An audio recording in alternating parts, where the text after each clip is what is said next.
শুভ সন্ধ্যা doctor Naik. আজকের সন্ধ্যায় আপনার কাছে আমার প্রশ্ন হলো, ইসলামের প্রতি যথাযথ সম্মান রেখেই বলছি। আপনি বললেন যে মূর্তি পূজা করা ইসলামের সবচেয়ে বড় পাপ এবং আল্লাহ মূর্তি পূজাকে এ কারণে ক্ষমা করবেন না। ইসলাম ছাড়া অন্য ধর্মের পরিবারে জন্মগ্রহণ করা মানুষের কি হবে? উদাহরণস্বরূপ ভারত, এখানে অধিকাংশ মানুষ হিন্দু এবং সারা জীবনেও তারা ইসলাম সম্পর্কে নাও জানতে পারে, অথবা কেউ তাদেরকে এ ব্যাপারে নাও শেখাতে পারে। এসব মানুষের দোষ কি? তারা কি কখনো জান্নাতে যাবে না? আল্লাহ কি এই মানুষদের জান্নাতে প্রবেশ করতে দেবেন না? তাদের দোষ কি যদি জন্মের পর থেকে তাদেরকে যা শেখানো হচ্ছে তা বিশ্বাস করে? তাদের উপর কি আল্লাহর কোনো দয়া নেই? আপনাকে ধন্যবাদ।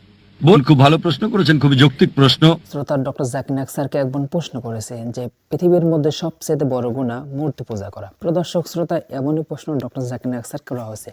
প্রদর্শক শ্রোতা জবাবে ডক্টর জাকির নায়েক স্যার এত সুন্দর উত্তর দিয়েছেন, মাশা আল্লাহ, আলহামদুলিল্লাহ। প্রদর্শক শ্রোতা আপনার উত্তরটি শুনে অবাক হবেন। প্রদর্শক শ্রোতা চলুন আর কথা না বাড়িয়ে আমরা সেই প্রশ্ন এবং প্রশ্ন উত্তরটি আমরা শুনে আসি, চলুন। শুভ সন্ধ্যা ডক্টর নায়েক। আজকের সন্ধ্যায় আপনার কাছে আমার প্রশ্ন হলো, ইসলামের প্রতি যথাযথ সম্মান রেখেই বলছি।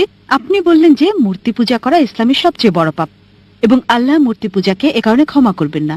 ইসলাম ছাড়া অন্য ধর্মের পরিবারে জন্মগ্রহণ করা মানুষের কি হবে?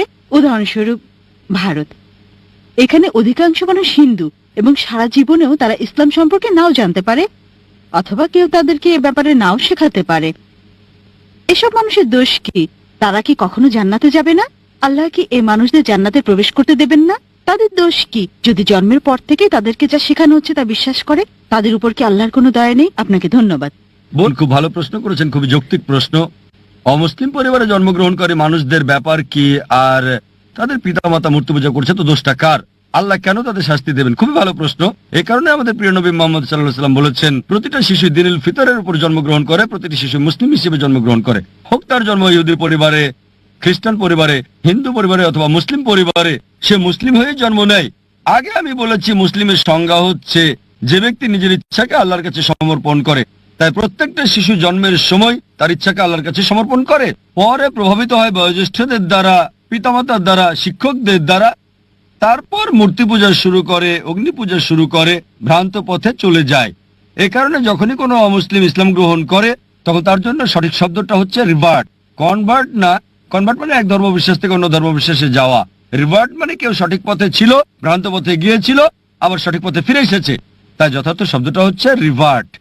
আপনার প্রশ্নের দিকে আসি। যদি কোনো শিশু অমুসলিম পরিবারে জন্ম নেয়, আল্লাহ কিভাবে তাকে শাস্তি দিতে পারেন?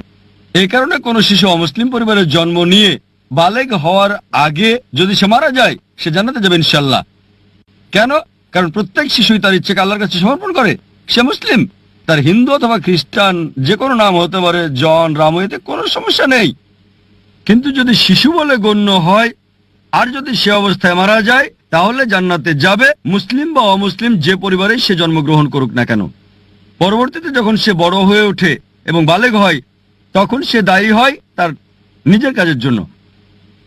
এ কারণে যদি কোনো শিশু অপরাধ করে, কোর্টে তাকে ছাড় দেয়, তবে যখন বালেগ হয় সে বলতে পারে না যে বাবা শিখিয়েছে তাই আমি এখন চুরি করছি। যদি বড় হয়ে 22 বছর বয়সে চুরি করার পরে পুলিশ তাকে ধরে, সে বলতে পারে না আমার বাবা শিখিয়েছে তাই আমি চুরি করছি। বিচারক কি তাকে ছেড়ে দেবে? যদি 5 বছর বয়স হয়, বিচারক বলতে পারেন ঠিক আছে, সে শিশু, তার জ্ঞান বুদ্ধি হয়নি। কিন্তু যখন প্রাপ্তবয়স্ক হয়, তখন যদি বিচারককে সে বলে আমি চুরি করছি কারণ আমার বাবা শিখিয়েছে, তাকে ক্ষমা করা হবে না। প্রত্যেক ব্যক্তি তার কর্মের জন্য দায়ী। যখন কেউ প্রাপ্তবয়স্ক হয়, তখন তার দায়িত্ব হচ্ছে সত্য অন্বেষণ করা। আমাদের মুসলিমদের দায়িত্ব অমুসলিমের কাছে বাণী পৌঁছানো। ওই লোকটা বাণী গ্রহণ করুক বা না করুক, মানুষকে মুক্ত করে দেওয়া হলে যেটা হয়, দুটো সম্প্রদায় আছে যারা 1950 সালের আগে আধুনিক সভ্যতার কোনো ছোঁয়া পায়নি। একটা হলো কাপাউকি সম্প্রদায়, অন্যটা অ্যাস্টোরিয়ান অ্যাবরিজিনস। এই সম্প্রদায়গুলো 1950 সালের আগে আধুনিক সভ্যতার ছোঁয়া একেবারেই পায়নি। আর গবেষণা করে তাদের জীবন পদ্ধতি সম্পর্কে জানা গেছে যে সেটা ইসলাম ছাড়া আর কিছুই না। কিন্তু তারা নিজেদের মুসলিম বলে না। এক স্রষ্টা বিশ্বাস করে স্রষ্টার কোনো প্রতিমা নেই, কোনো প্রতিমূর্তি নেই। স্রষ্টার উপাসনা করার সময় তারা মাটিতে সেজদা দেয়। সবই ছিল ইসলামের মতো, শুধু নাম ছাড়া। তাই কোনো শিশুকে প্রভাবিত করা না হলে সে আল্লাহর কাছে নিজের ইচ্ছাকে সমর্পণ করে এবং সঠিক পথেই থাকে।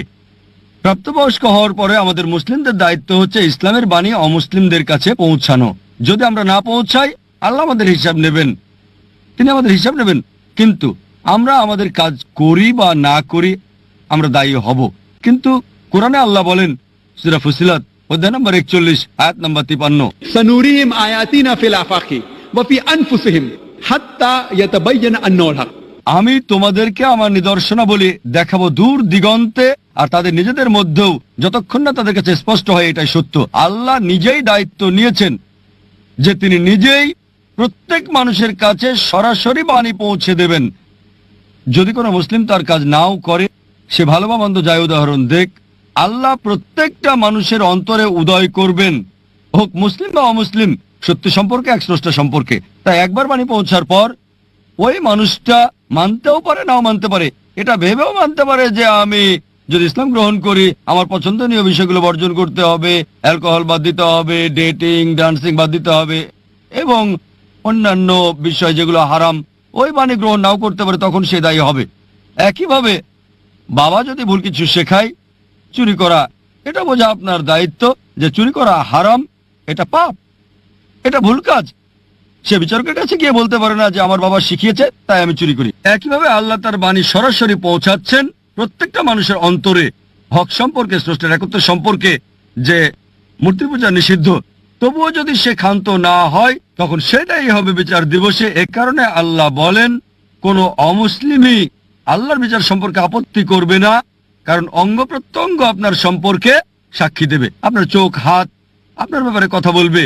তাই বিচার দিবসে এমনকি যদিও ওই মানুষকে জাহান্নামে দেওয়া হয়, তবুও তারা আল্লাহ সুবহানাহু ওয়া তাআলার বিচার সম্পর্কে আপত্তি করবে না। তারা বলবে দয়া করে আমাদের আরেকটা সুযোগ দেন। আল্লাহ বলবেন আর সময় নেই, দুনিয়াতে তোমাদের অনেক সুযোগ দেওয়া হয়েছিল আর এখানে একবারই বাঁচবে। তাই বিচার দিবসে কোনো মানুষই, কোনো অমুসলিমই যদি তাকে জাহান্নামে দেওয়া হয় তবুও সে আল্লাহর বিচার সম্পর্কে আপত্তি করবে না, সে শুধুই বলবে দয়া করে ক্ষমা করেন, কিন্তু সেটা হবে না। এই পৃথিবীতে যা আছে, আল্লাহ বলেন সূরা মুলক অধ্যায় নম্বর 67 আয়াত নম্বর 2, এই পৃথিবী আখিরাতের জন্য পরীক্ষা। আশা করি উত্তরটা পেয়েছেন। দর্শক শ্রোতা, আপনাদের সম্পূর্ণ প্রশ্ন এবং প্রশ্ন উত্তরটি শুনলেন, অবশ্যই আপনারা বুঝতে পারছেন।